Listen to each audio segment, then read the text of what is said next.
Hello, everybody. My name is JD Calderon, and this is Of Mice and. Wolves. Ow! There you go. And this is a comics workshop show, and here we are. Rob, you got anything to add?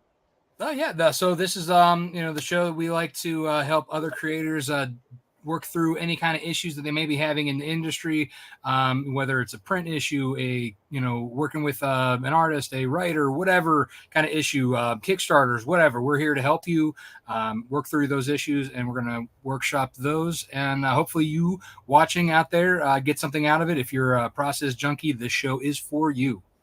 There you go. All right, let's bring on our first guest. Hi. Justin. Hey, Justin. Justin, Hey, please how's it introduce going? yourself. I'm Justin Koch. I am the author of SWAT and Edge of Darkness, which is on Kickstarter now. And I guess I'm the newbie for tonight. So, It's all right. We all started there. Yeah. How you doing, Marcus? How's it going, guys? Good, Please. sir. How about yourself? Good to be for the first time on this particular program, but no stranger to the Indie Comics Explained network over here. So I'm Marcus McNeal, editor-in-chief of Odyssey Comics. All right, cool. Welcome, sir. Now it's Tyler. Welcome, Tyler. sir. Gents, thank you for having me. I had to reschedule a couple of times. I apologize for that, but I'm excited to be joining you on a workshop show. No worries. We're very happy to have you, as part of the show, and to have you in the hot seat for once. Yeah, it's a nice change of pace. I appreciate it. I'm Tyler James. I'm the publisher of Comics Tribe. I host a podcast called Comics Launch, and I am right now the editor of the Oxymoron Killing Time Deluxe Hardcover Anthology, which is live on Kickstarter, went live today. It's the long time in the making, and I'm excited to just get out into the world, and I'm excited to bring a topic hot seat related to it. So excited to dive in with you guys. all right. Cool. All right, Rob, start it. All right. So, as you may or may not know, Tyler knows this format very well. He's the one who taught me this. And for those of you out there who like a mastermind style, and want to do it more often, I suggest in December when he opens his mastermind up to look him up. I'm once a member of it, and it has leveled me up very, very much. I definitely highly recommend it. For those of you who haven't been on the show or haven't seen the show, the way this works is that we are going to do go around the room. So we're going to do probably clockwise as everybody came in, and everybody's going to talk about their issue. We're going to ask clarification questions, and then we are going to go into kind of the answers of what we think they could do, just to kind of give our advice and see if we can help workshop through these issues. All right. So let's since we're gonna go clockwise, let's start with Justin. Let's do you, sir. Well, my question is extremely broad, which is how the hell do you actually market a Kickstarter? Because I got 5 days left on mine, and I probably at $200. So I don't know what I'm doing, and I need help. So, All right. Okay. So yeah, Bob, who has questions first? Sure. I know JD and I, since we're the host, will go last. Yeah, well, Anybody who wants to ask any kind of clarifications, questions, jump. I think a good first question would be: is this your first campaign that you've done on Kickstarter, or have you? yeah, it's my first Kickstarter campaign. I did one Zoop campaign in like July that made it by like as much.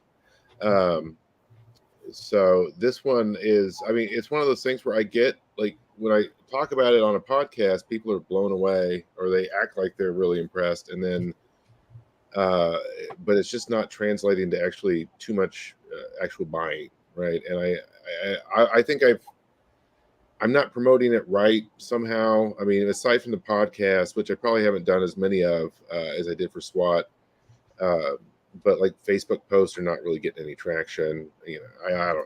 Shocker. I don't know what I'm doing.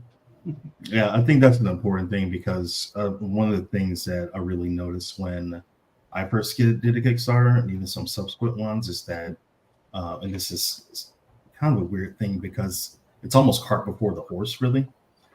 Because you figure a good way to get yourself out there is by doing the Kickstarter, but the success or failure of that Kickstarter is how many people you bring to the Kickstarter too. So it's like which one is really better, getting out there and putting yourself out there with the possibility of not funding, or taking possibly a long time, maybe even a year or two, building a following, building an audience before you launch it on Kickstarter. And that's why I'm starting to see more and more, because we just recently had Indiegogo. And then our Kickstarter was pretty successful. We had like 400% funding.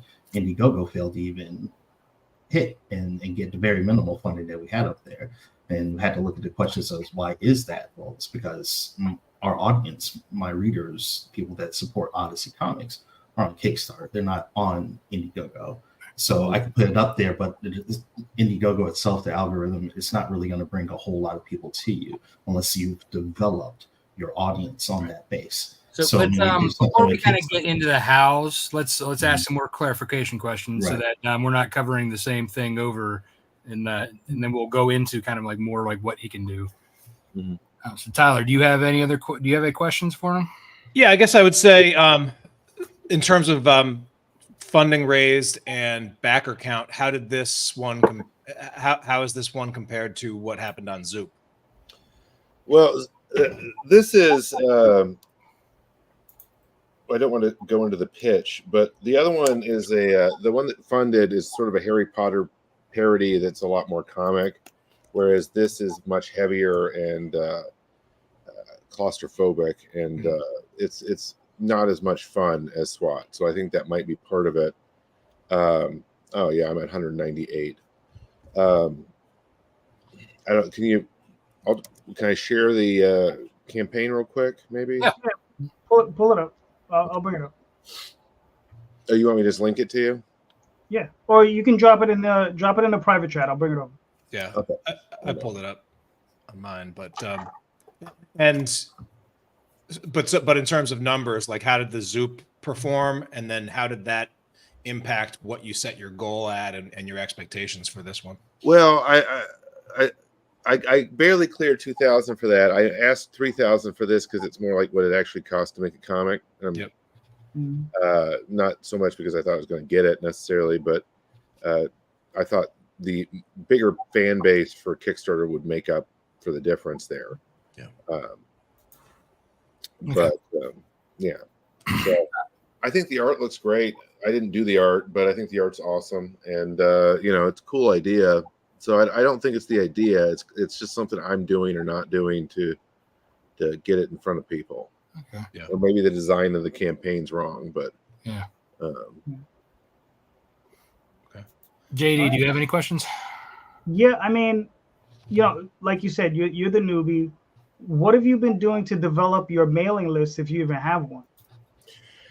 Basically, my mailing list is people who signed up for SWAT, so it's a very small mailing list. I don't really know how to build one besides that. Just take the people that actually bought from previous campaigns. So yeah, I mean, I'm kind of it's been frustrating, but I'm not naturally inclined to social media anyway. I tend to mostly just get in fights with idiots, which that's very easy on social media. Tis the season, right? That's a never-ending battle too. On top of I don't ever once remember getting into a fight with you, sir. There's so many of you. There's so many. Oh, wow. It's fine. Maybe he mistook you for JD. There you go. You never know. Maybe we got into Jay. fights, but yeah, even that I'm kind of getting bored with. But so I don't know. I just feel like I'm very, very millennial, elder millennial, kind of staring at all this like TikTok shit, just going, I want to write comics. I don't want to do this. But so that's probably part of it. But I genuinely, I post all for SWAT. I would post to Facebook all the time. There's like a million of those groups and stuff. Mm-hmm. I guess it moved the needle a little bit. I feel like podcast did most of it, really. But I don't know. Obviously, I don't want to do it. So so for a question I have, is your artist, does he have a following, or she, whoever? No. Okay. Unknown, but he's awesome. Yeah, clearly. No, I mean, the artwork is very yeah. nice. Because that's always something like when you're partnering with somebody, if they have an audience, it's definitely good for them to start sharing it to them too. Does anybody else have any more questions that they'd like to ask before we get into the actual advice on this? I guess one question I would have is did how much of a pre-launch did you have for this specific campaign? Did you set up a pre-launch page? Did you make an effort to get backers there? I mean, we set it up and we started posting on Facebook the pre-launch page for like several weeks beforehand. Nothing huge though, but yeah, I mean that's another factor.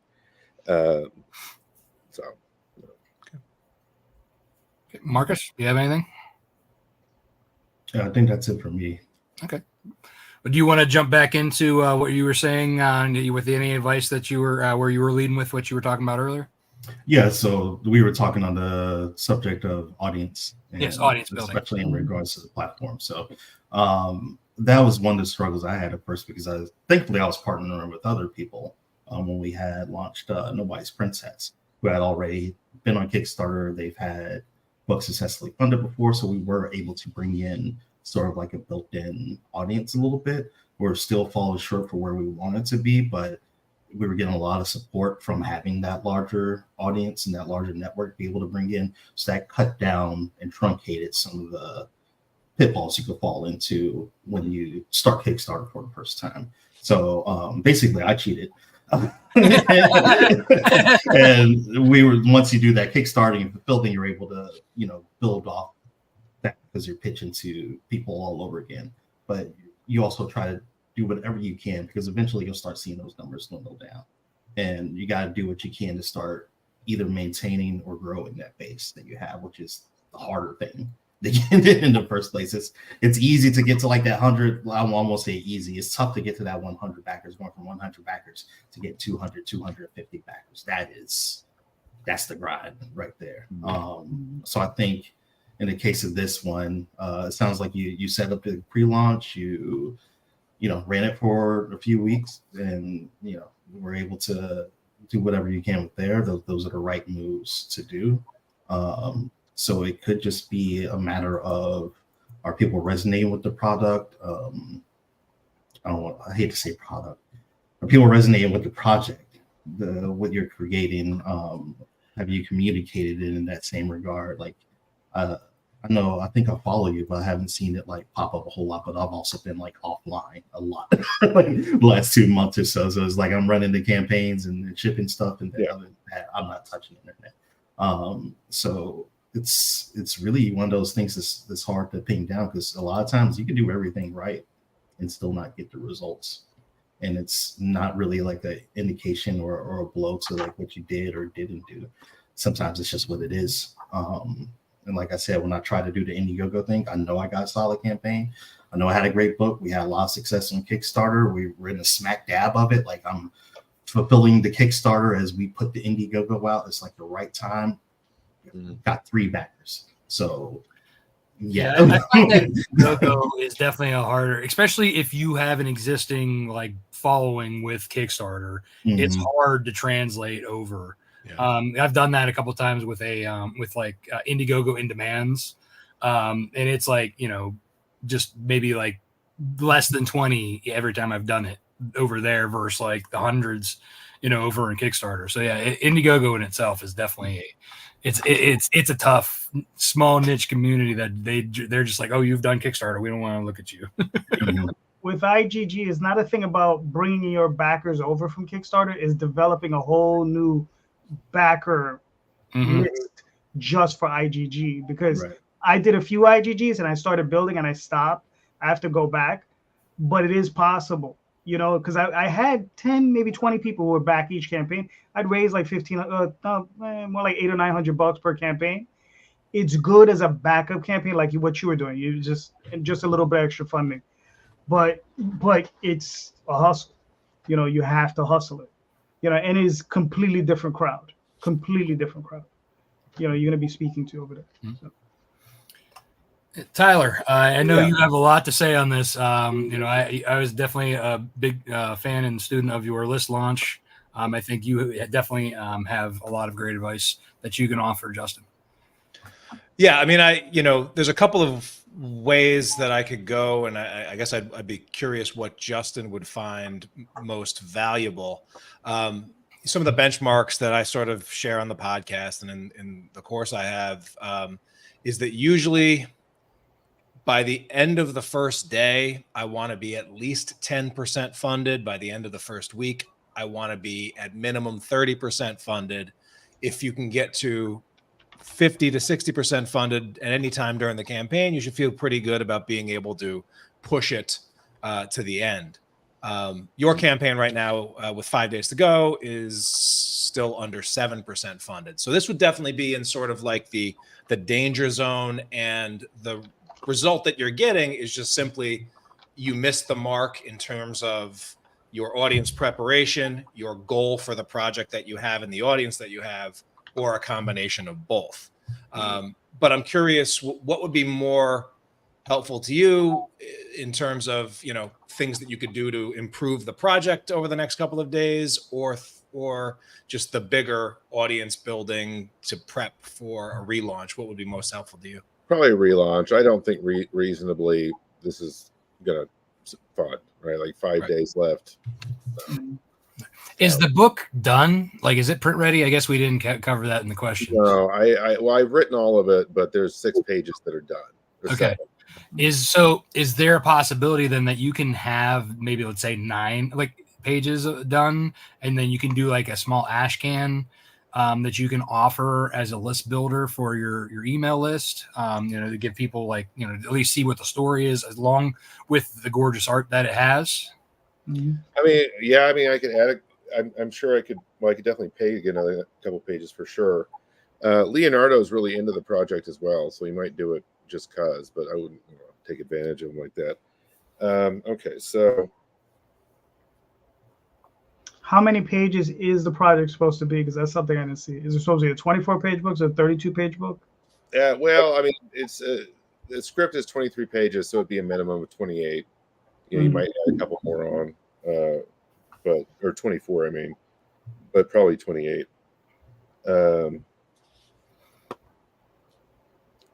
But okay, so if I built you said ash can? It's an ash can. It's like a mini version of the comic to kind of give like a preview. You could also throw in character designs, or sketches or whatever, any kind of back matter, like what your purpose for doing the story, some script stuff, anything, you want to throw in some as filler, just kind of give people more reason to check it out and be like, oh, this is actually really cool. I can't wait till I get the rest of this. Well, where would I put that where I would get an email address out of it? Well, you could do it as a PDF file. Well, yeah, but I mean, how do I get that? I mean, if I just put it on Facebook, no one's going to give me a. So do you have an email list service or a tool or a Substack or something that you use or that you could use to send out emails above and beyond, say, just a Gmail? No. Okay. So I guess I should get that. Yeah, that would be a good start. MailChimp would be a good one for this because they have a free service to an extent. And then they also have landing pages that you can set up that you can send out to people and say, hey, if you sign up through this, landing page, you'll get a welcome email with the ash can, so then that way they're in your email list and they can also, preview your book. And if they're interested, they'll continue to follow you. Mm-hmm. Okay. Yeah, that's really good. Yeah, one of the things I could suggest is creatively that may not cost you as much money, but maybe a little bit more time on your part, is maybe if you can come up with maybe 1,000-word or 1,500-word short prose story. Short. If you can keep it to 500 to 1,500 words within the world, it's something extra that you could put in there for the fans. And if you could really hook them with that, that'll really bring them into that comic world. You know what I mean? Yeah. And that's something that you don't have to pull out of your own pocket. That's something you can do on your own, and maybe have a friend of yours edit it if you have a good friend that could do that sort of thing for you. So, yeah. Okay. a lot of times Kickstarter is a bit of a math problem. And a lot of times, Yes. one of the things that I say a lot is that even though when you have a successful Kickstarter campaign, you will always pick up new backers. You need to treat your launch day and your launch, and preferably the goal that you set on Kickstarter. The way I like to look at it is I want to be confident that if I didn't get up a single Kickstarter person, I could have with my audience fund and hit my goal. Even if I didn't draw a single thing, like treat Kickstarter like this is the venue where the party is going down, but I need to make sure I have at least a guest list big enough to launch on Kickstarter. And so that's one of the things. I mean, Rob knows when we told him to get started, like you need 100 people on an email list minimum before you're going to pull the trigger. I made that mistake of not having an audience, and my first one failed.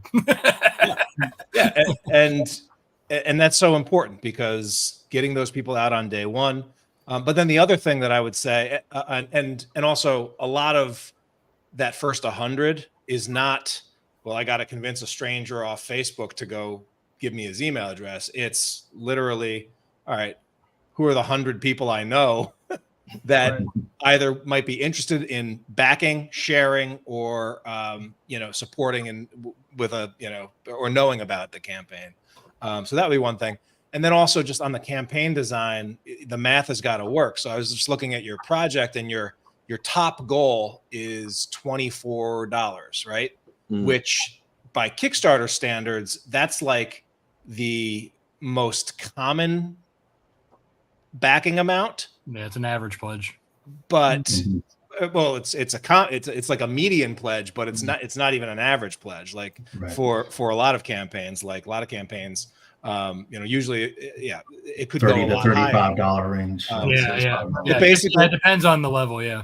But basically, to not have an email list and to have your top goal be or your top pledge be $24, that means you need at least 125 people to get your funding goal, and it's just hard to make that math work. Whereas I've seen some people with 50 or 60 Kickstarter backers hit 3K relatively easily because they had some premium things up and down the line. Throw out an original page that is $200. Somebody backs it up, that moves the needle in a huge way for you. Absolutely. And I got the sense that you're like, I just want to write, man. I don't, and I'm a comics fan. I just want the book. People just want the book. But it's important to if you look at the Kickstarter campaigns that blow up, none of them are doing it selling a max of $24 pledges. Nobody's doing that, right? Yeah. So. Yeah, I mean, some of them that is the book price. That's the one thing. That's like starting physical copies, including shipping or whatever. But another thing you could do, kind of like playing off what Tyler said about that, you just want to be there to write it, and if you're not as comfortable doing social, obviously don't stop doing what you're doing. Keep promoting yourself. But there's also other people out there who have a following who are willing to help. For example, JD and I both use Nina Lanning and Heather Ellen to help us to promote our stuff. There are others like them if they're, their book. I think Nina's booked. I'm not sure about Heather. But there are others out there who are willing to help you promote your stuff and who might have a following. But don't be tricked by the scammers who are going to try and contact you through none of them are real. Look on Facebook in the comic groups, so you can tell who's got likes and who's got a real following versus these schmoes who are like, let me talk to the creator. You'll see a lot of us that post a bit, like me and Jay, we'll pop up as top contributors, things like that. So we'll see the people who are talking about things regularly. And that was kind of the trick for me on our first one. We were struggling. It was coming close to we were gonna miss it. We were at 75% with the last day to go. And thankfully I know a couple of popular artists with good following. So I got on that phone and I called in a couple of favors of hey, get this link out there, put an Instagram story up, something like that. And that was the additional flooding of support we were able to get it done. But to what Tyler was saying too, he hit the nail on the head. It comes down to a math issue. That's why for Odyssey, before I do anything, even if I love the project and I got 110% confidence that we can do it, and we got like, a pretty solid following, I know like the least that we can do is like 3,000 on the campaign. Like that's our bottom, that's our floor. Even still, I have a whole campaign like Kickstarter calculator that I put into it. I say, how much do we need to get this project done? And it breaks it down into all the different buckets, the things you guys spend the budget on, but also puts it down into campaign stacks and campaign totals. Will we look like at 50% funding? What do we look like at 75%?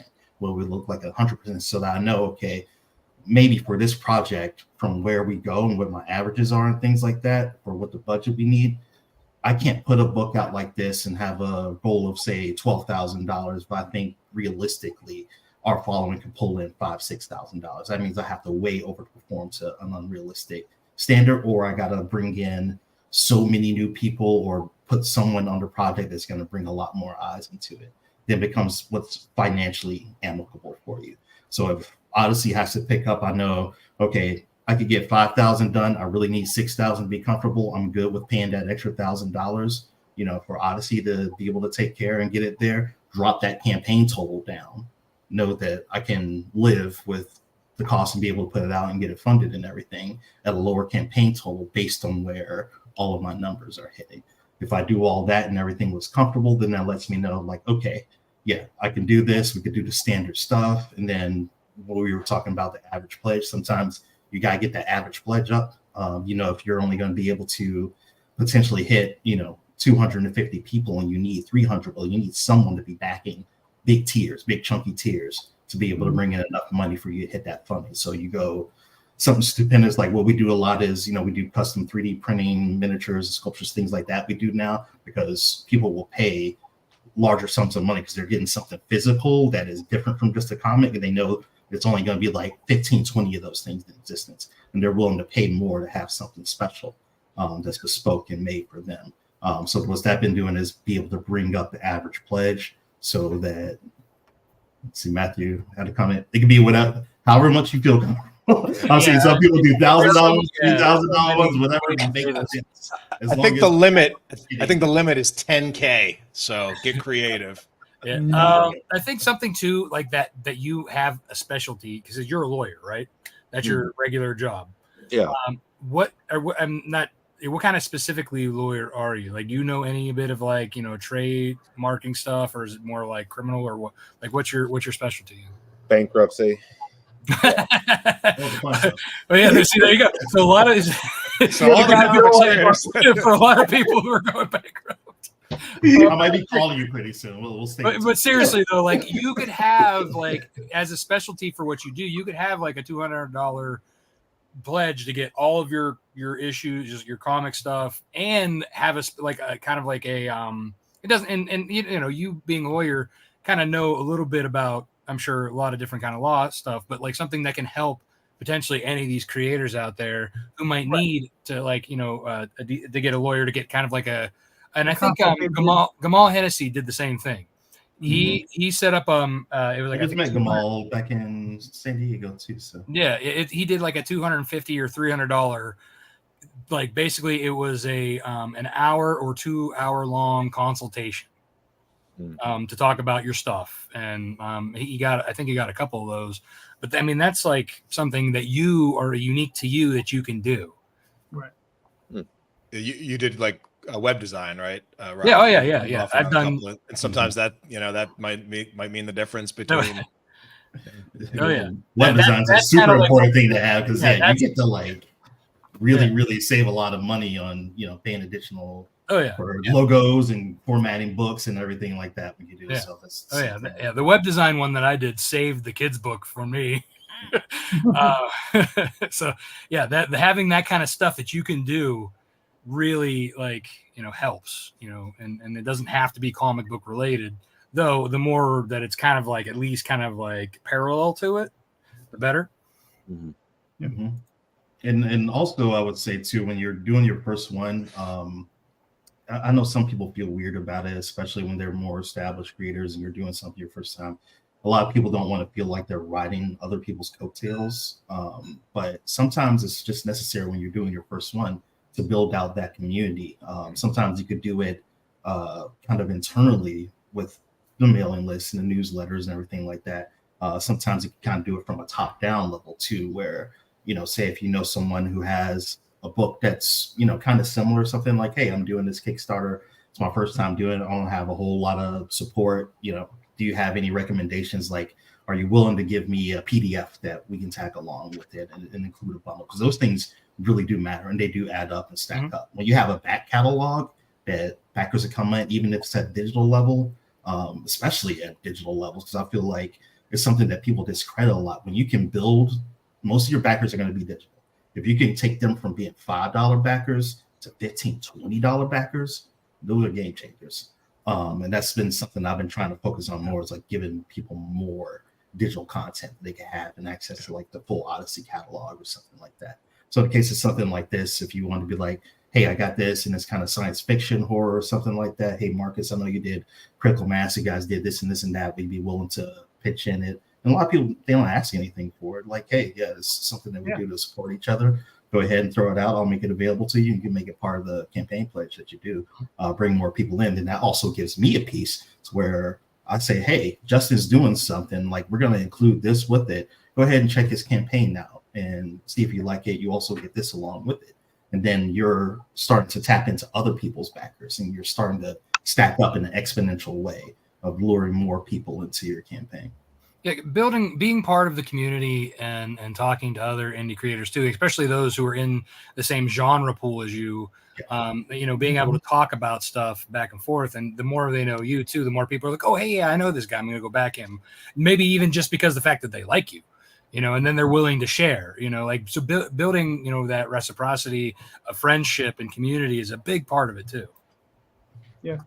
Update swaps have helped me a lot. Mm-hmm.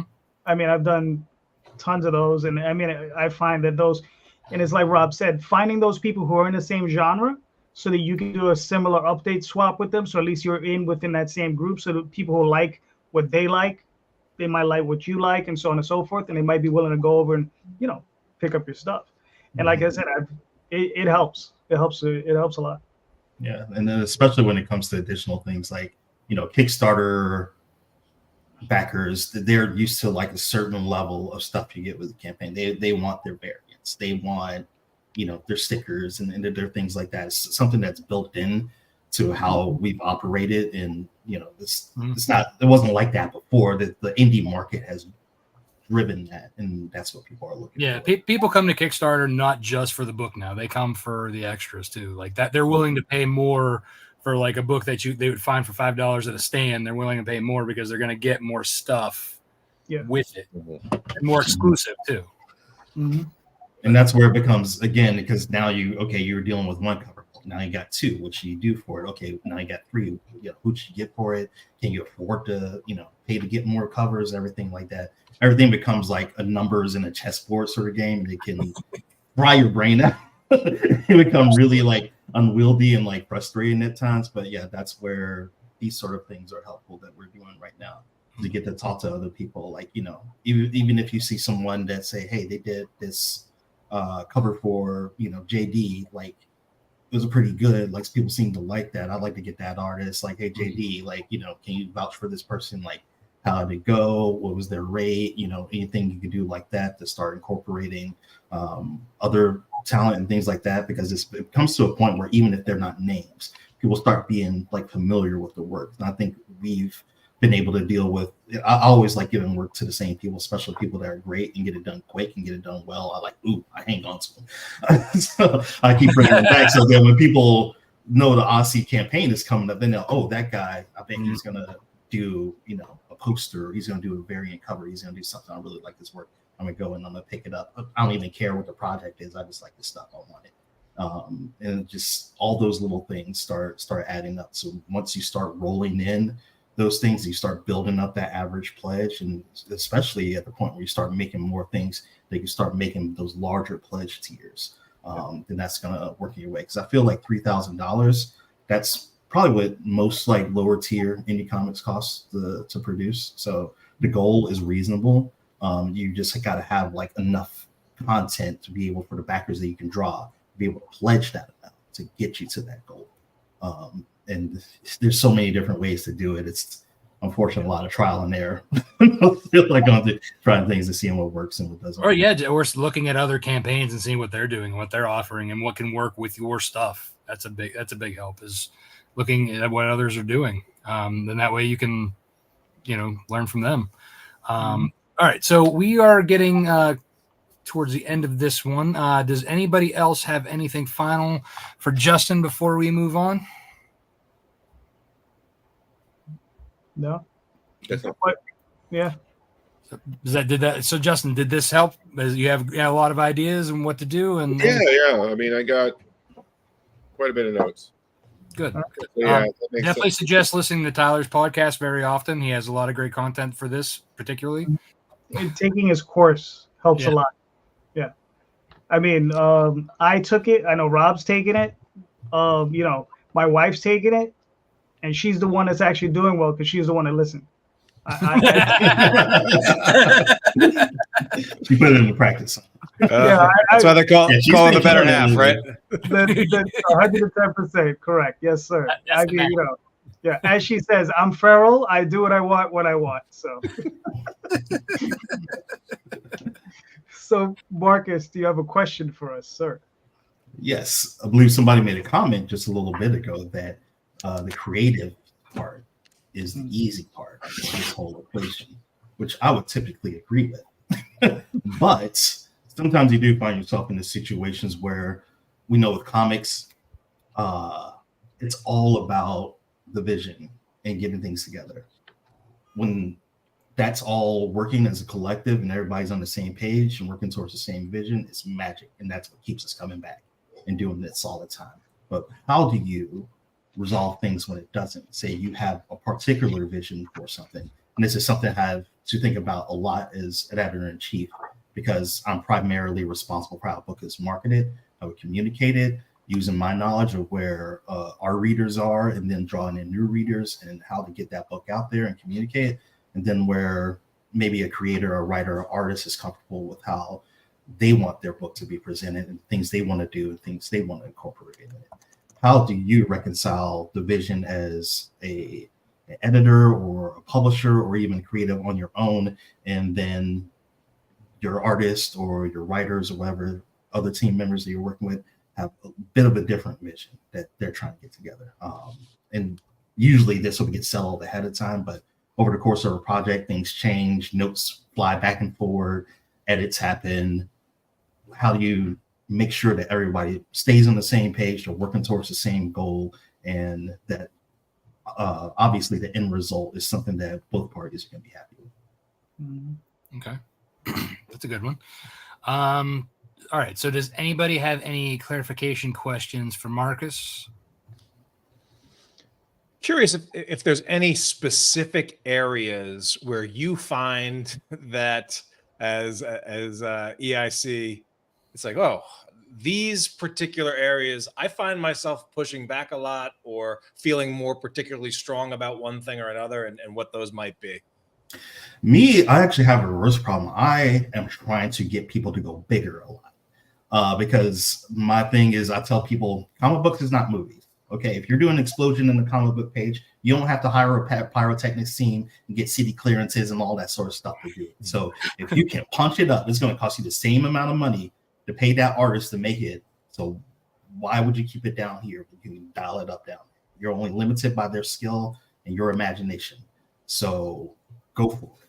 And I find a lot of times that people, I think especially early on in their careers, they practice a lot of restraint with their storytelling and what they're going for. And I think especially in the indie market, that's not where people's mindset. They're looking for something that's different from the mainstream. So sometimes if you tamper it down a little bit too much, you're playing the long game in terms of the content, you can start losing people, and it can affect how much that is resonating with someone.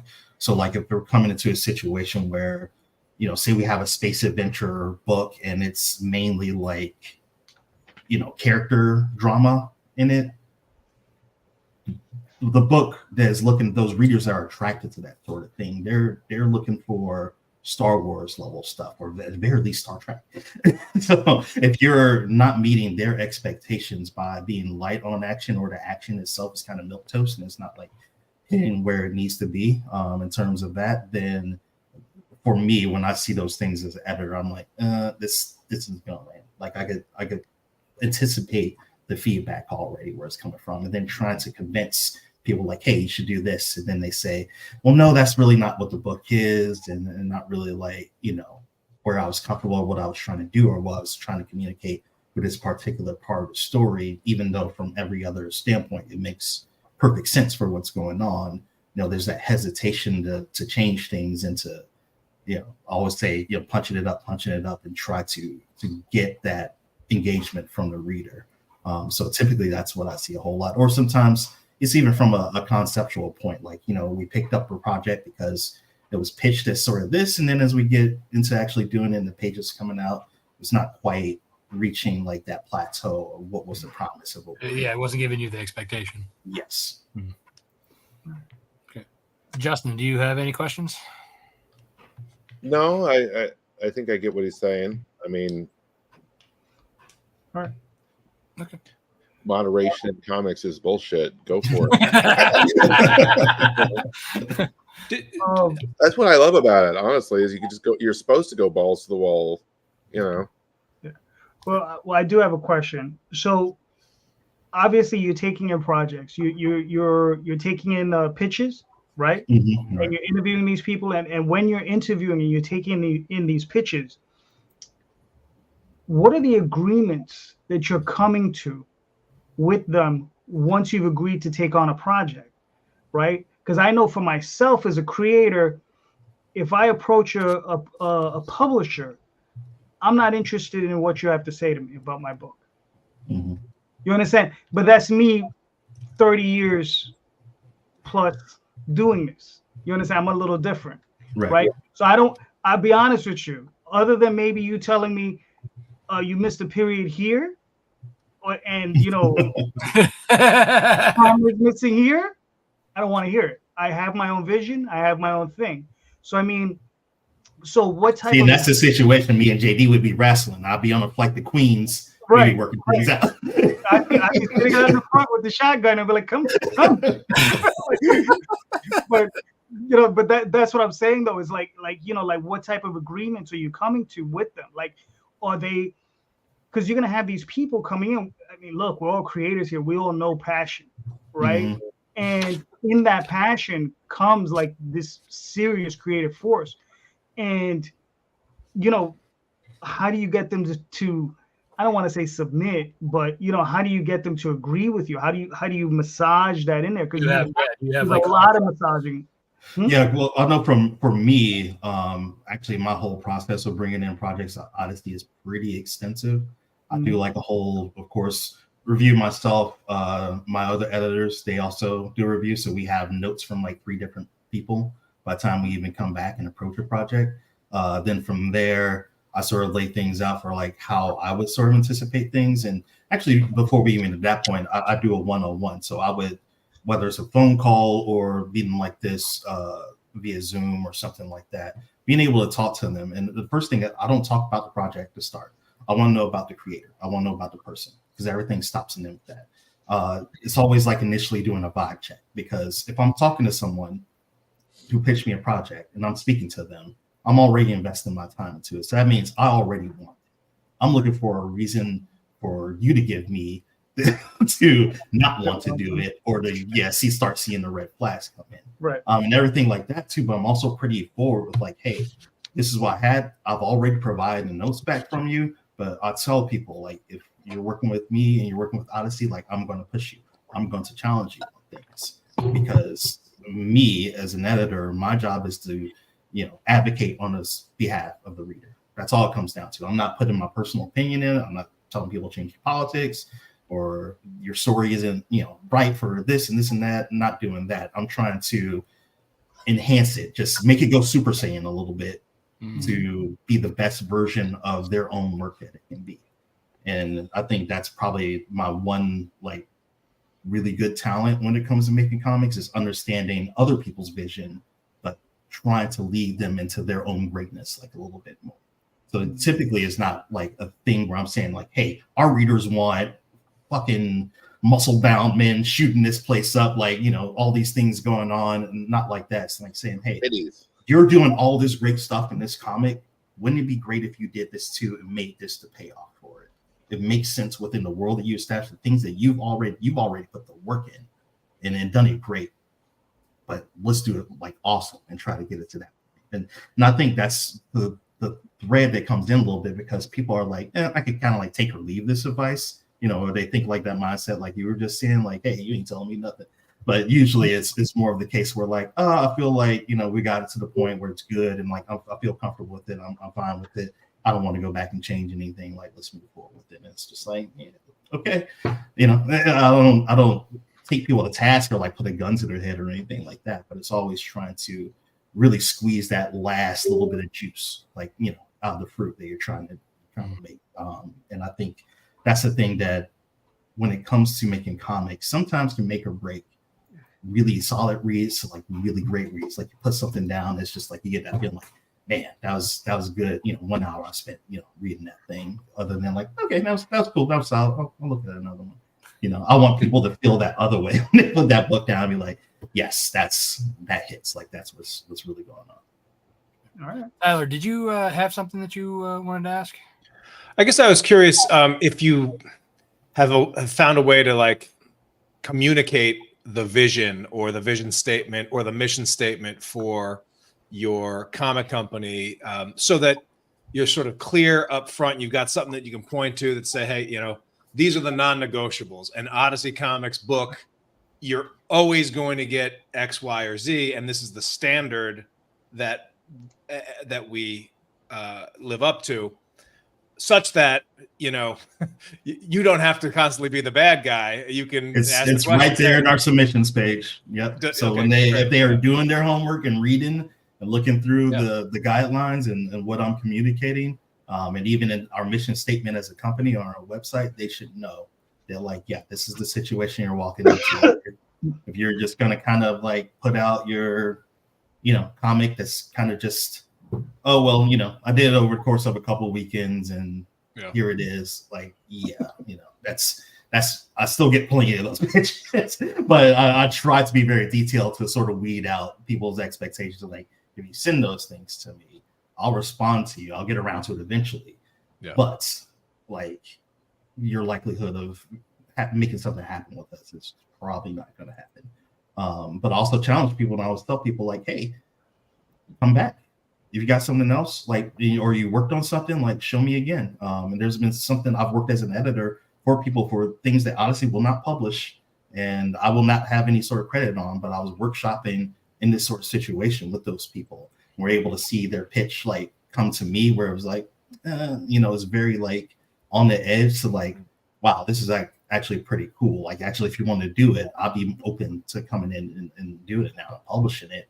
Or like I can direct you, if you don't think Odyssey is the right fit for it, I can direct you to other publishers I know that might be interested in picking this up. And be able to speak with confidence and say like, hey, I work with this person. I know what they're about already. Here's their project. I think it's pretty cool. Might not be right for Odyssey right now. We can't do it, but it's something that's worth taking a look at for you. And I think when you're able to vouch for people like that, editor to editor, company to company, people take that with a lot of weight to it. Yeah. Mm-hmm. All right. So if no one else has any other further questions, Tyler, you as a publisher, I think you could probably answer a little bit to this. Yeah, you know, I mean, it's definitely a challenge. I think a lot of us are visual people and are visual thinkers, and when we see ideas, we can't help but sort of go down and see all of the ways that it could be amazing. But also part of the job to make us as editors and publishers look really, really good is by going out and finding really good people to work with, and also trusting that sometimes and actually often like their instincts might be right on something, or they might be communicating something, but the end product will actually knock it out. And, you know, I think about, you know, early on, a book that became, like, at the time, our biggest success was a book that when I got the initial 8-page pitch for it, I was like, it's a no for me, dog. Like it was something that I didn't see it. But then the creator came back around, worked on the pitch a little bit more, secured a top name artist for the cover, colored it, and the color added some interesting wrinkles. And then with the letter, and then once I could read it and really see, like, all of a sudden it's like, okay, no, you were actually right on this. This is good. This is good enough to publish. And then eventually, not only was it good enough to publish, but this thing is a hit that, likely will be a movie someday, So sometimes that, and I will also say that that book's success meant that the next 2 or 3 projects that we greenlit were in a different direction than our publishing imprint had been doing previously, and sort of took us to a new level of sales success. So, trust your gut, but also, trust, especially when you find you're working with really, really good people, or who have proven that they can tell a really good story, or they've got real raw talent, that, sometimes they might see something before you do too. Yeah, and I think that's what I do try to always. I try to always approach your creators like that, because I'm not going to be right all the time. Yeah. God, my wife certainly knows that much, but I'm sure she likes to tell you too. Just like mine. So I always try to keep an open mind and see things from different perspectives, and even sometimes like go back and revisit things. Like I actually had a pitch from a creator we've already worked with before, and people will be hearing more about it in the coming months. But I came back to him like, the pitch that the one you brought in for this, I don't really think it's like kind of right for what we're trying to do, and then the sort of book that we make and the sort of readers that we're usually doing. Let's develop on something together. Like, we've been working on it. It's been back and forth. We're developing a project from the ground up. And as I do it more, I'm like, I think maybe that other project was like a little bit more in your wheelhouse. Maybe just based off knowing you more now and working with you more and knowing your writing style and this and that, I can see this potentially maybe not being as successful as something that you already pitched them. Maybe might not have thought and really had the vision for at that point in time. So let's go back. Let's look at it again. Let's break that down in between doing something else, just to make sure that, like, especially at this point, honestly, I'm not really worried about like, oh, I want to publish this kind of book. I'm looking for cool people that like make cool shit, and I want to make cool shit with them. So what the book is and what it's turning out to be, what genre it is, what maturity level it is, I don't really care anymore.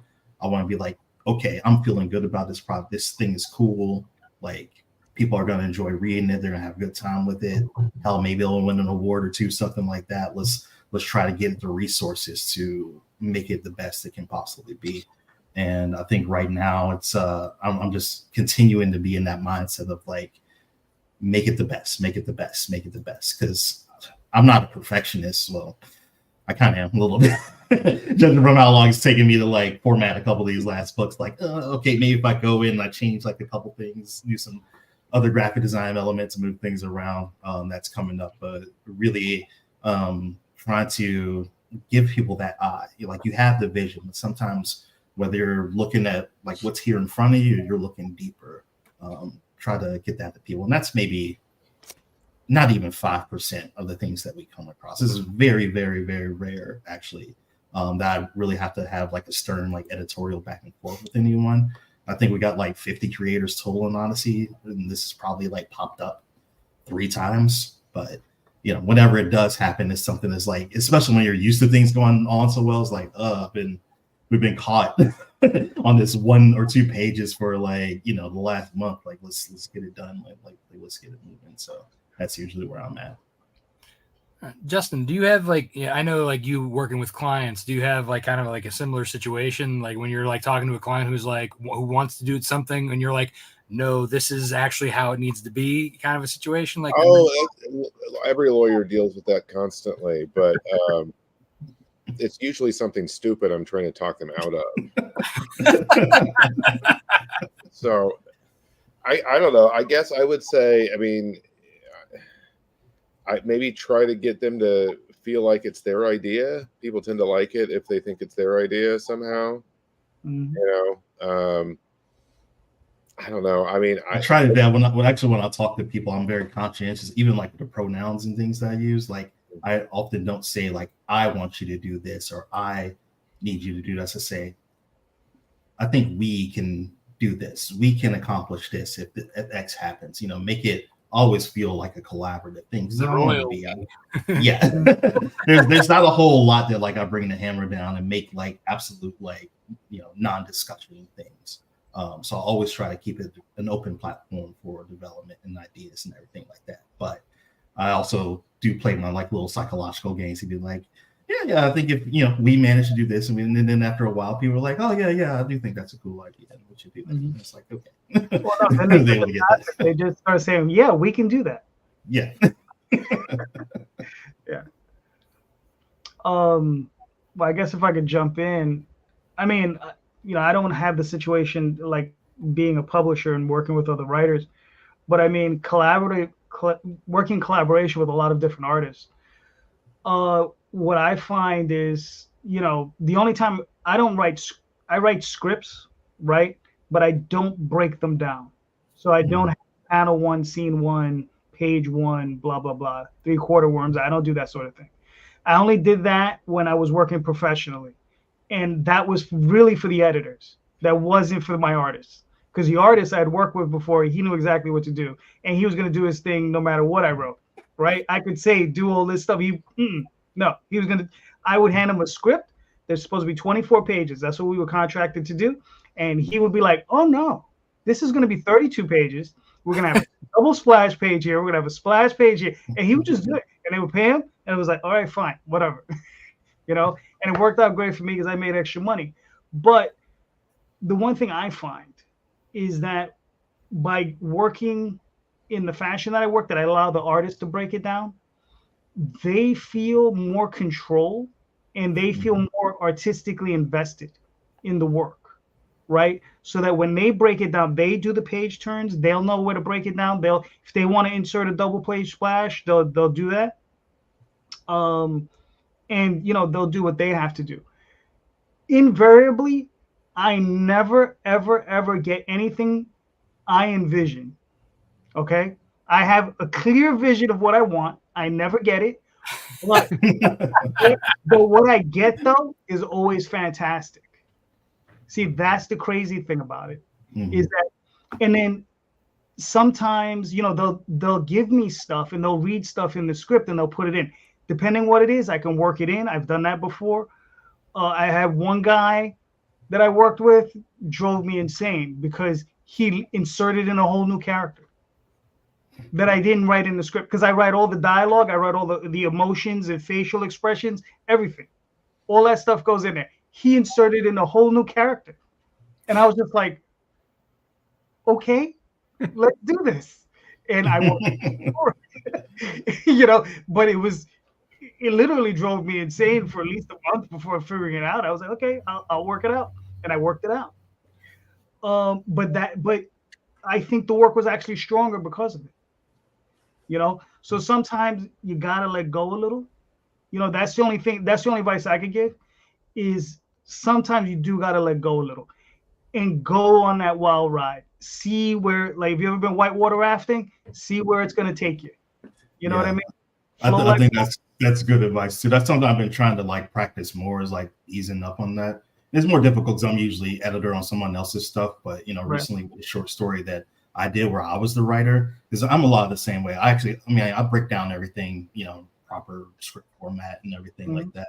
But I'm very loose with how I describe things. So I want the artists to just go to what they feel, and I always tell them, if you feel you can do this 6-panel page and 5 panels, like go for it. But overall, I try to just like let it go, because I have been wrestling with it for so long. I was on like my 7th revision of the script. I'm like, this just needs to be fucking finished. And I just let them go. And oddly enough, like 2 characters I didn't even describe, or like one of them that wasn't even present in the story, anymore in the script as I gave it. The artists themselves like replicated what I originally had, just like out of pure coincidence or how I describe things. So one character that I took out of the script reappears back into it, almost exactly like how I originally illustrated. I didn't show them the original illustrations; they never saw it, but they were able to glean enough from how I describe things and like set things up to where they felt like, okay, that needs to be in there. And then one character where I just kind of let it go, make it look like whatever you want, came back pretty much exactly the same as I originally illustrated them. So sometimes you'll develop things like that and you'll get those reactions. Those sort of little revisions that happen, and then find out you have something going on. Now I know that's an artist that I can go to and I can continue with that sort of same approach, and I don't have to worry about it because we're psychically linked or whatever the case may be. I can tell him just go for it, and I'm going to be happy with what comes. Yeah, when you've worked with somebody long enough, you kind of have that cohesiveness. Like Carlos and I, we're up to issue 9 now, and like, you know, I give him my scripts which are detailed out panel by panel. But if he, like you said, like can do like 6 or 7 into like 5 or, you know, whatever, as long as it still is able to hold the dialogue and the actual feel, and he makes it look badass, I'm like, yep, that's good. But all right, so I think we're getting towards the end of this one. Does anyone else have any other advice or anything else they'd like to add for Marcus? No. All right, that sounds like the bell ding. All right, I hope it helps. Guys. Yes. Yeah, it always helps. It's always good when I think there's a lot of stuff that like we wish we could talk about sometimes, you know, in the regular Sunday shows. We often don't get enough time to, so it's always good to, you know, get it out and canvas the room a little bit, get some ideas. Good. Well, glad to help with this one. Yeah. Tyler, you have a good one for us. This one is kind of like around anthologies, if I'm not mistaken. You're on mute. You're muted. This is what I get for saving you for my coughs. Yeah, so I have jumped back into the world of running anthologies. My Kickstarter journey started 12 years ago with a anthology project, and I did another one a few years after that, but this one has been sort of on the back burner for a long time, and over the past year and a half, I sort of warmed it back up, got it to the finish line, and have launched it. But it's been a long time since I launched the anthology project, and it's been a long time from when the initial recruiting of the creators for this project has happened, and when it is finally launched here on Kickstarter. So my question is around but there seems to be a real asset potential in the fact that there are 40 plus creators that have contributed to this thing. It's the biggest group of contributors between writers, artists that have did stories, and then we got a nice batch of pinup artists as well. And I'm just trying to, in the 24 days I have left for this launch that launched this morning, how do I maximize the asset that is all of the creators in there to help amplify this campaign and get the most out of it? I have ideas. I've done ideas in the past. I've dusted off some of my old playbooks, but I'm just curious what you guys have seen people do and anything that you've participated with. And then any outside of the box ideas for things that I might not be thinking about, just to maximize this campaign. Okay. Does anybody have any clarification questions? What's an anthology? Yeah, what is an anthology? Well, how much time do you have, Marcus? That's why I get often asked at tables when I pitch them. Yeah. Well, the funny thing is you know, the book is called Oxymoron: Killing Time, and one of the things. Great looking project, by the way. I saw it earlier on Kickstarter, just by pure chance. I didn't even know you were going to be on the show today. Appreciate it. I came But across it. one of the things I love about anthologies is the variety. But one of the things I kind of hate about anthologies is it often feels like you're just jumping around potentially. And so like what I really wanted to do with this one was to tell a cohesive story that has a beginning, middle, and end. And the stories sort of jump around, but all come back and sort of feels like a cohesive, anthology. Tarantino method, I would say. Yeah, something like that.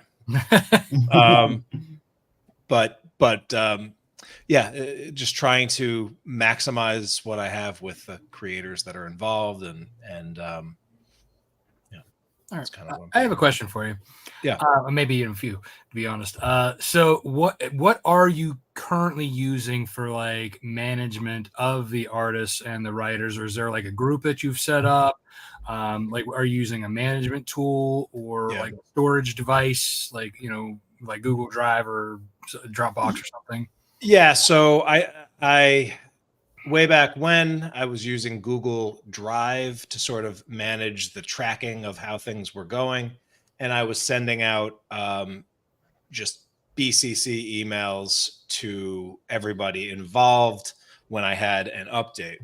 Of course, and again, this is a project that I greenlit in 2012 and then started recruiting for in 2013, and then project like art was fits and starts, and then we added additional stuff, and most of the work was done by 2017, but then there were long gaps between actually getting it done for all sorts of reasons, everything from media exploitation to taking the character in a different direction to other projects to the job changes. Like it's just like this was always the project that was maybe after the next 3 are done, we'll get to this one. And this is always that one.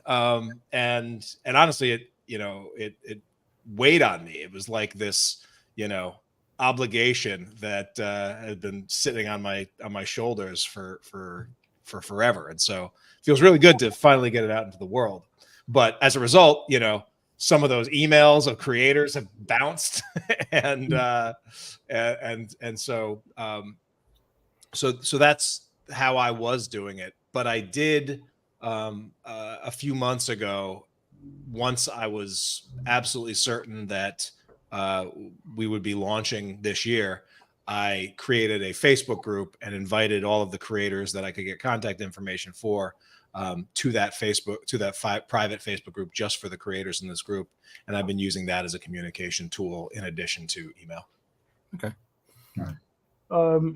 Have you set up with, have you spoken to other YouTube, like creators like myself, or not necessarily me, but, people have shows where maybe you could bring on a group like, yourself and like 2 or 3 of the other members to go on and promote the book, and maybe do something like that once a week or something. And you don't always have to be involved, and you could just, I guess empower them to go on and maybe promote the book on their own on these separate shows.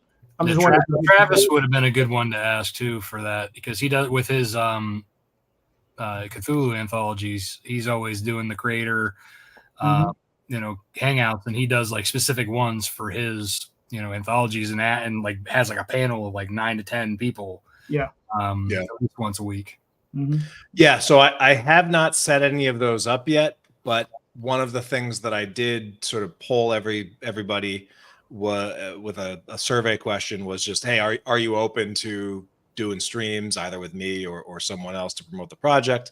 And some people said no, not going to be available. Some people said yes, definitely. So that is definitely something that I could set up. So and should. Are they willing to post and to send emails out? Are they like on their various social platforms? Yeah, I'd say most are willing. And one thing I did do, so like, for the artists anyway, they were all paid a page rate. and in some cases that they were paid like 8 years ago. So, while there is like a back end incentive if we, on profit, the impetus for really, going gung ho, not as high. So one thing I did decide to do was to give everybody custom referral codes and just, said, hey, we're doing 10% referral bonuses tracked by your pledges that come through this link. So share liberally. And, I haven't even looked at those numbers yet, but I have seen, a fair amount of sharing on Facebook and on Twitter. So, there are some creators that are amplifying it. Yeah. Are you giving them talking points and images, or are they just kind of pulling from their own anthology piece that they've put together? Yeah. So one of them did ask me if I had like an FAQ ready to go and, for talking points and something like that. And, I did put together a press list but I haven't like done a really good, like multiple stage doc that they could just have. But one thing I did do with the help of Chat GPT to do a first pass was just plugged in my Kickstarter page copy, like the first 400 words of my Kickstarter page copy, and then said generate me 35 tweetables for this, and then I went through and I edited them, some of the ones that were ridiculous, but use that as a base, and then just shared that with the group. And I've seen a few of those emerge out in the wild. So yeah. Have you provided them also with maybe a grouping of graphics that they can use? A little share box in like Dropbox that they could just pull graphics from and say, look, I got like this setup. You could just grab these and then post them up. Just go in there, grab it, and go. Right. Yeah, so I at least set up a Dropbox that's sort of like the media kit, the same thing that I shared with like when I sent a press release this morning. Right. And so I shared that with them, and I'll probably be populating that with stuff. Just before I hopped on here, I just got the first Facebook ad running. I was a little behind on that, but so drop those assets in there as well. But one thing that I'm trying to weigh is all of these authors did their own stories. Presumably, if they're sharing with their newsletter or something, they'd want to share the story that they worked on. But then also, like, how do we feel about all these stories potentially getting out versus holding some stuff for the anthology and getting that balance right? But then, I'm also someone that like is a big believer that obscurity is your biggest problem, not people reading something and liking it. Like, True. Yeah. Justin, Marcus, either of you have any more questions, or shall we hop into the section? Yeah, I would say one thing to look into is how I manage it. I'm probably the last person you should talk to about anthologies because I'm 8 months behind. It was a learned thing. Like, I was new to comics, right? Yeah, and I was new to anthology. Well, the problem is like I got cocky because we had so much of the anthology done. There's like 90% done by the time we even went to Kickstarter. The last 10% have been kicking my ass, mainly because like I was responsible for that last 10%, and then things like that too. We did end up having like change like a couple of creative teams and stuff like that to actually finish it, because the last thing I want to do is say like, hey, we're gonna have this anthology is gonna be close to 130 pages, and then the backer gets a lighter book than what what we promised and what showed up, because it's just to save time and everything, go through that. So I was like, I would rather take more time and, get my angry emails and stuff like that to make sure that we deliver on the vision of what we promised than put out something that was like not complete and not what we pitched to people. So I know for as far as getting everybody together, Discord was a huge thing for me, because I was thinking about doing a Facebook group because I was part of an anthology that did the same thing. That anthology's never seen the light of day and probably never will at this point in time. But getting everybody on a Discord channel together to where they could easily message me, we could easily share images, files, anything like that we needed to do, and just talk about the campaign, everything like that. Made everything so much easier. So in that method, I was able to have more of a direct and one-on-one with people. And then when it came to the promotional part of it, I was one thing I really wanted to do was like each week we were focusing on like a different creative team, and we were talking about the project, of course, and we were really like zoning in and focusing like, it's just on this team right now, this story, what they did for Critical Mass, and how are we going to be pitching that to everyone. So we pitched the anthology as a whole, but as we were marketing it, we were doing it, bit by bit and repitching it just in the vein of that particular story with that particular creative team, and letting them know like, okay, this week we're focusing on YouTube guys, like, we're going to be tagging you on Twitter posts and Facebook posts and everything like that, doing it. And that was able to get it a life of its own a little bit. So where I think I stepped back because a couple of the other teams were doing such a good job in marketing it that like I wasn't really getting any traction, and they were, and it was bringing more people to the project and getting more funding and everything coming in. So I was able to deputize them a little bit, and just from having that communication, of course, being in Discord, them seeing so much about the project and also understanding how it was going on. From a business standpoint, they were able to go out there and pitch with confidence, and they say, hey, this is really cool. We're seeing everything that's coming together. Yeah, we got stuff in it, but like, you want to be a part of this, like, get in on it. So I think that was the really key part. I think I maybe did like 1 or 2 shows maybe while we did it. And I think we skated by funding because I think we had like a 10K goal. We ended up getting 11K. So we did it and went like a little bit over. But I was in the same bucket as you. I was like, okay, we're funded, but I'm trying to get like more going. And, I wasn't super successful in that vein, but, getting that extra $1,000, whatever the case may be, always helps. Mm-hmm. All right. Justin, do you have anything to add or ask? No, that's completely out of my wheelhouse. So All right. JD, if you don't mind, I'll run a little bit. I've been thinking about this one a little bit for a while. I may not have done a anthology yet, but I have been part of them. So I was a part of Clay Adams' Nightmare Theater 2, and I was also a part of Travis Gibbs' Cthulhu vs. Wonderland. They both did what you were doing with the Facebook groups. Then they did Google Drives, I believe, for storage and everything. But something that I wish that they would have done, besides me talking about my particular small part in their anthologies, to kind of like help share it out, kind of like what they wanted to market particularly. So, like you said, to kind of maximize what's being shared versus giving too much. And this is kind of like what and as you know, I love Trello. It's one of my favorite tools to work with my artists, but I also use it with Nita and Heather for my marketing.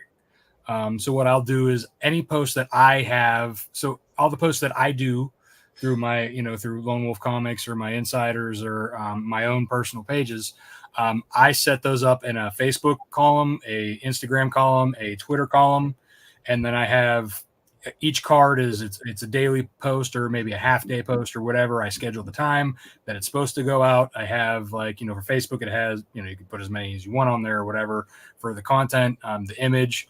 Twitter, you have the character limits. So that's a different thing in how that you do with the hashtags and stuff. And so I have like these 3 columns that are like basically catered to the 3 different platforms. And, like I said, at that time, I'm like, all right, send these out. So I'll send mine out. They'll send theirs out.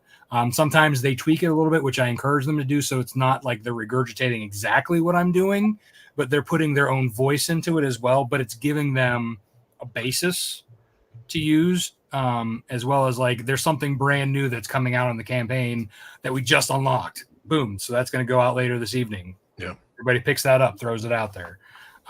Stuff like that, and sometimes like, when it comes to different imagery, like I do my, little blocks with like the, sometimes the 90% funded, blah, blah, blah. They kind of like do just the straight raw image of the cover because they think it does better, which probably might some places, but I still, prefer my way of doing it, but I also provide their versions of the images in the cards as well, because you can put as many images on that card as you want, and you could even do with Facebook you can do the carousel type posts or whatever. So that's just something like I think that would help. To have something like that, not necessarily Trello itself, but like to have where it's a visual board where you have, this is for this post this day, this post this day, this is the content, you put it in your voice, or it also, you could be like, when you're having it with your particular art teams and writers, you're like, okay, well, this is your stuff. Here's what I've compiled for you. Or if you're using ChatGPT or whatever, this is the, your respiratory stuff to take out and throw it out. This is your teams. This is your teams, or and here's the generic for everybody kind of stuff. So that's something that might help. And if for them, because it's not technically their project anymore, that they've been paid 8 years ago, it's for them that if it's already ready to go, they can just copy and paste and throw it in there. You know what I mean? Yeah. And that's like what, a 5-second thing for them to do. Yeah. I mean, I've definitely noticed that, like, the more you give them, and the more they have access to, the more likely it is they'll take it and run with it. I'm also like, it seems like one of the important things that I'll be able to do, or I'll have to do, because how I run my campaigns, a lot of it is like different aspects of the campaign. There's a different story. There's a different focus. So like right now, we have a really good day one backer bonus that goes away at 10 a.m. tomorrow morning. But then the next, so that's kind of been a lot of my focus with the marketing and the push and including in every email for the first 24 hours. But then the next week will be early backer pricing. That will be the big push that I'll have to get everybody on board. But there will probably be a few additional things throughout the launch that I'll just want to communicate to the group and probably create some new assets just focused around those. Yeah. My advice was my question, so it's like try to get on as many shows as you can get, and like I said, and it's not just for you to get on those shows. Try to get them on those shows separately, aside from you, so that you're hitting a bunch of different places at different times. Absolutely. You know what I mean?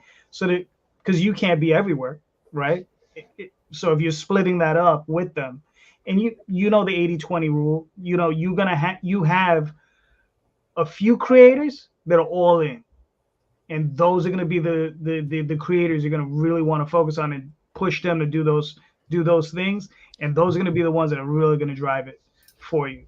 You know, whereas you'll have the other ones, they're there and they'll do stuff, but not as I mean, there are creators involved that like have actually done more comics work than I have, or have had raised more crowdfunding for comics than I have. So it really is an asset that I think is good there. So I may also like put together a little leaderboard because we have those referrals. Make a game, incentivize. Get a little bit of that competitive juices flowing. Yeah, that'd be cool. And Applebee's gift card for the person who brings in the most backers. There we go. Are you doing are you offering comps for everybody, or is that like you're just like, you've been paid, you're done? So people are getting comps, but one thing I did, and I'll just put this out there as a little tip that I think is pretty smart, is I did in the contract also say, to get your comp, I need you to put in a $1 backer kit, or I needed you to put in a $1 pledge to the Kickstarter, so that we boost our backer count, which helps with Kickstarter visibility, but mostly so that they are already in the backer. When we do our stuff in backer kit, they're already in there, so I can just manually gift them the thing and then fulfill it with everything else. There's nothing.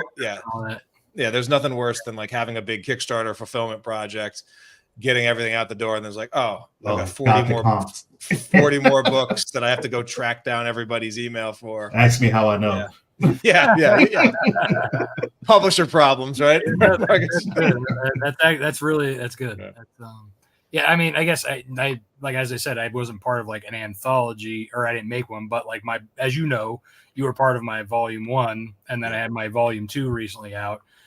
So like that's kind of like the closest I've like managed one. But again, Trello for me has always been the way I do my management and stuff. But that was a good tip about doing the dollar thing. So that's awesome. Yeah, I wish I would have thought of that. Right? So yeah. I'll have a note to take back next time. Add it to those contracts, baby. Right? Yeah. Yeah, I would also, I mean, aside from just like in general, like, I mean, have you talked to Clay or to Russell or Travis about how they manage theirs at all? I should probably review some of the training that Russell did for the mastermind. He put together a little training on anthology stuff, and I bet you there's at least a nugget or two in there that I could probably use. So I may throw that in the earbuds and. Yeah, so I'm at the point now with this Kickstarter stuff that more stuff has probably left my ears and left my head than is still in there. But I'm trying, man. You gotta go back and listen to the podcast again. Exactly. Yeah. So When I was young and chipper and less gray in my beard. Does anyone else have any more advice or any thoughts for Tyler or anything? Okay. And for those of you who didn't know who I was talking about out there, Clay Adams, Travis Gibb, and Russell Nolte, they are highly involved in doing a lot of great anthologies. They're great creators. Definitely go check them out. And obviously go out and check everybody else's stuff who's on the show today. A lot of great stuff. So does anybody have anything else they want to talk about, or we got anything? JD, I know last time you were like, I'm going to throw my hat in this time. I'm good this time. Okay, cool. All right. Well, then go ahead. Well, Glenn did have a question here. We can answer this. Okay, cool. Do hashtags really work? Ain't that the eternal question? Right. Mark, you're the number cruncher. What Dude, do you see? roll a dice. They'll tell you better than I could when it comes. I mean, I think for certain things, for maybe X, Twitter, or whatever you want to call it now, it's a way to like include like those extra things that people can click on. Mm-hmm. So it may help. I'm not entirely sure about Instagram or Facebook, but I do them anyway, just at the bottom of my post, just to kind of check off my list of things to do.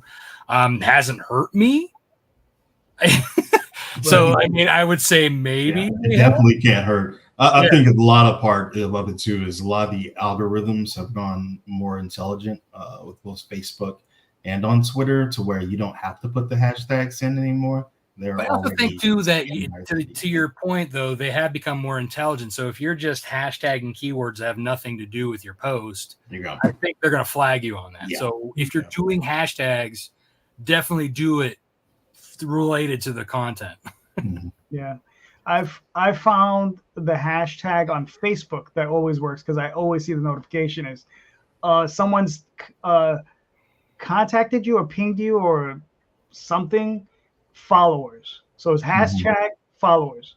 So if you're if you're a follower of their page and they put that hashtag in, it'll go to the little bell. Yeah, it'll show up, and it's weird. And I've seen it a bunch of times. So that's one that you could probably use. And sometimes a lot of people feel weird about using those because they'll ping everybody that does it, and you might get one or two people like, hey, don't tag me in this, but they don't understand what's going on.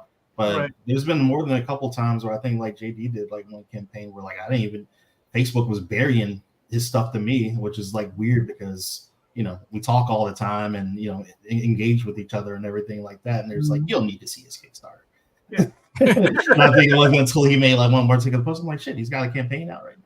And I wouldn't have known it. Well, that's what I mean with like Justin. Like he and I are friends on Facebook, but I haven't seen his stuff at all in my feed. You know. Well, I mean, maybe I should. I don't want to overdo the followers thing. I'm afraid of if I do it too much, people will, stop. Oh yeah, I would. That's definitely like one of those things that you do once in a blue moon if you do. Yeah, sure. Yeah. Or it's like a very important thing, but at the same time, I say fuck them. They feel some type of way that you're out here creating, you're trying to do stuff and getting them to, you're following me. You're going to listen to what I have to say. Yeah, pound sand. Yeah, like I just brought up, we've got that expiring day one backer bonus. As soon as I hang up, I'm gonna go do a followers. Don't miss. I do the followers and I throw a hashtag highlights in there too, just to make sure it really shows up. All right, yeah, followers, yeah. Cool kids. All right. Comics band. Well, there we are. All right, gentlemen. I think we made it to the hour and a half. Thank you so much. All of you are awesome. I really appreciate you guys being here. I know Rob appreciates you guys Very being much. here. Thank you. Let's start with Marcus. Please let us know where we can find you and your work, sir. You can find us at odysseycomics.com, of course. Then you can also check out did I not get a link in here? Get a link. Because our next campaign is going to be coming soon. That's going to be the Dark Star Anthologies on Kickstarter. We're hoping to launch in a couple weeks, but I'm a little bit behind in the pre-launch game. So I'm trying to spend a little bit of time adding up. We also got some cool covers that's going to be coming up. An album to revisit and remaster with some music.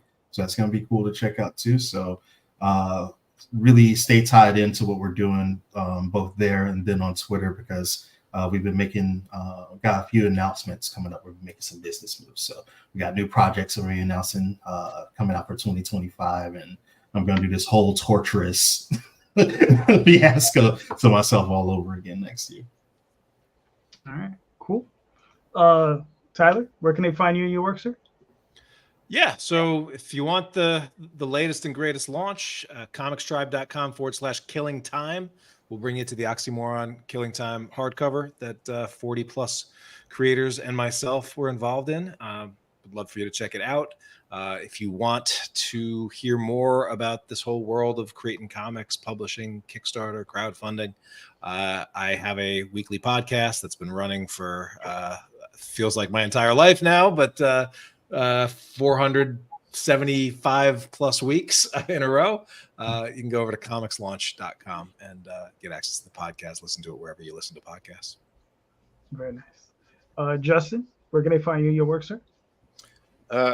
The Kickstarter links in the chat. I'm on Twitter as Justin Cook Real, Threads Justin Cook 6161. Facebook is probably where I'm most active. So yeah, there you go. All right, cool. Rob, where can they find you and your work, sir? Yes, sir. So you can find me and my stuff at Lone Wolf Comics on Facebook, Twitter, Instagram. You can find me personally at Rob Multari, same places. You can check out all my stuff at lonewolfcomics.com. I have a pre-launch going for Nightwolf issue 9 at nightwolf.lonewolfcomics.com. I also have the pre-order going for this gorgeous girl here for volume 2 of Nightwolf. So this is the sample that I got in the mail. I'm waiting for them to come in from China. So that'll hopefully be in November. So you can get your hands on these gorgeous babies with the die cuts. And yeah, JD, where can they find you, sir?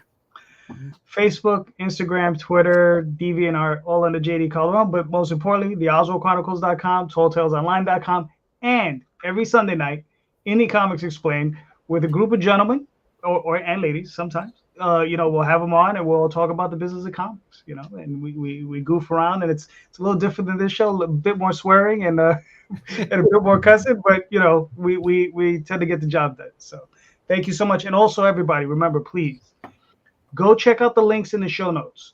Click on those links, back these creators. All of these creators are awesome. All of them deserve your support. All of them deserve your love. These are all great creators here.